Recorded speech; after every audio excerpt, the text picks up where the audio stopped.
In the cutthroat world of Silicon Valley, where fortunes are made and lost in the blink of an eye, one name stands out not just for her immense wealth, but for her transformative leadership: Meg Whitman. This is the story of how a woman from Long Island, armed with intelligence and an unwavering will, rose through the ranks of corporate America to become a billionaire, leaving an indelible mark on some of the world's most iconic companies. Margaret Cushing Whitman was born in 1956 in Cold Spring Harbor, New York. Growing up, she was instilled with a strong work ethic and a competitive spirit. Her mother, Margaret, was a significant influence, a woman who had even hitchhiked across the country during the Great Depression. This sense of adventure and resilience would become a hallmark of Meg's own career. She excelled in her studies and athletics, eventually earning a place at Princeton University. Initially, she planned to become a doctor, but a summer job selling advertising for a campus magazine ignited a passion for business. This newfound interest led her to switch her major to economics, a decision that would set the course for the rest of her life. After graduating from Princeton, she went on to Harvard Business School, earning her MBA in 1979. Her career began at Procter & Gamble, a classic training ground for future CEOs, where she learned the fundamentals of brand management working on products like Ivory soap. This experience was invaluable, teaching her the importance of understanding the customer and building a strong brand identity from the ground up. From P&G, she moved to the consulting firm Bain & Company, where she honed her strategic thinking skills, rising to the level of vice president. Her journey then took her through a series of high-profile leadership roles. At Disney, she was instrumental in strategic planning, overseeing the acquisition of companies like Miramax and the launch of Tokyo Disneyland. She then moved to Stride Rite, the shoe company, where she revitalized the Keds brand.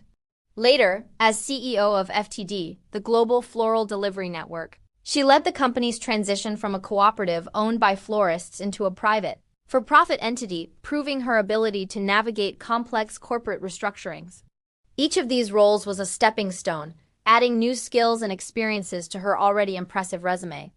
She was building a reputation as a turnaround specialist, someone who could take on a challenging situation and create value. But the defining moment of her career, the one that would catapult her to global fame and immense fortune, came in 1998.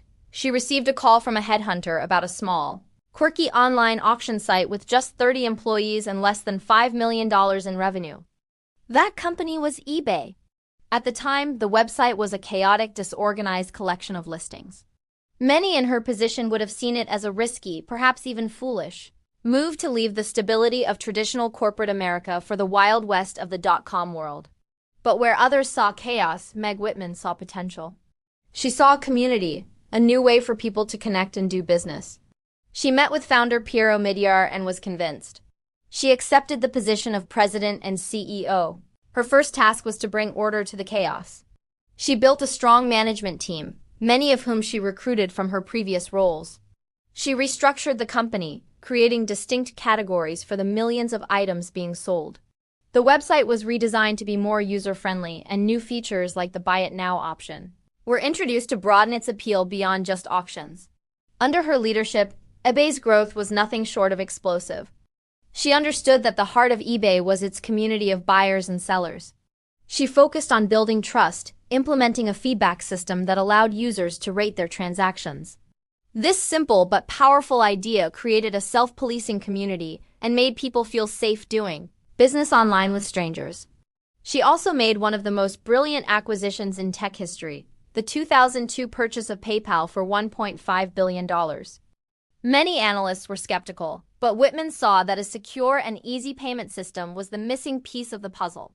The integration of PayPal made transactions seamless and fueled eBay's growth even further. When Meg Whitman took the helm, eBay was a small startup. When she stepped down a decade later, in 2008, it was a global powerhouse with over 15,000 employees and $8 billion in annual revenue. She had transformed a quirky online marketplace into a mainstream e-commerce giant, fundamentally changing the way people shop and sell. Her tenure at eBay made her a billionaire and one of the most respected executives in the world. She had proven that a customer-centric approach, combined with sharp business acumen and a willingness to take calculated risks, could build an empire. After leaving eBay, she briefly entered the world of politics, running an unsuccessful but high-profile campaign for governor of California in 2010. While she didn't win, The experience showcased her tenacity and willingness to step into new and challenging arenas. Her next major corporate chapter began in 2011 when she was named CEO of Hewlett-Packard, another iconic but struggling Silicon Valley giant. HP was in turmoil, facing declining PC sales, a confused strategy, and a revolving door of leadership. It was a monumental challenge. Whitman brought a sense of stability and a clear back-to-basics strategy. She focused on shoring up the company's finances, investing in research and development, and making tough decisions about the company's future. The most significant of these was her decision in 2015 to split the massive company into two. Hewlett-Packard Enterprise would focus on corporate hardware and services, while HP Inc. would handle the personal computer and printer business. It was a bold and complex move, one of the largest corporate separations in history. The goal was to create two more agile and focused companies, each capable of competing more effectively in its respective market. She served as CEO of Hewlett-Packard Enterprise until 2018, stabilizing the ship and setting it on a new course. After her time at HP, she didn't retire. She took on a new challenge as the CEO of Quibi, a short-form mobile video startup. Despite a high-profile launch and significant funding, Quibi struggled to find an audience and ultimately shut down. For many, this would be seen as a failure.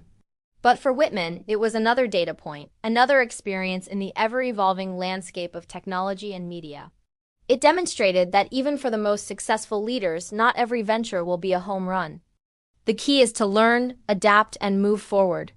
Today, Meg Whitman continues to be an influential figure, serving on corporate boards and acting as a U.S. ambassador. Her journey from a brand manager at Procter & Gamble to a multi-billionaire tech icon is a powerful testament to the principles of strategic leadership. She has consistently demonstrated an ability to see the potential in businesses, whether it's a small online startup or a legacy tech giant.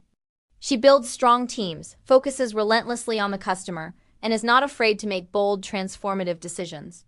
Meg Whitman's story isn't just about accumulating wealth. It's about the power of vision, resilience, and the relentless drive to build something of lasting value. She didn't just ride the wave of the internet revolution. She was one of the key architects who helped shape it.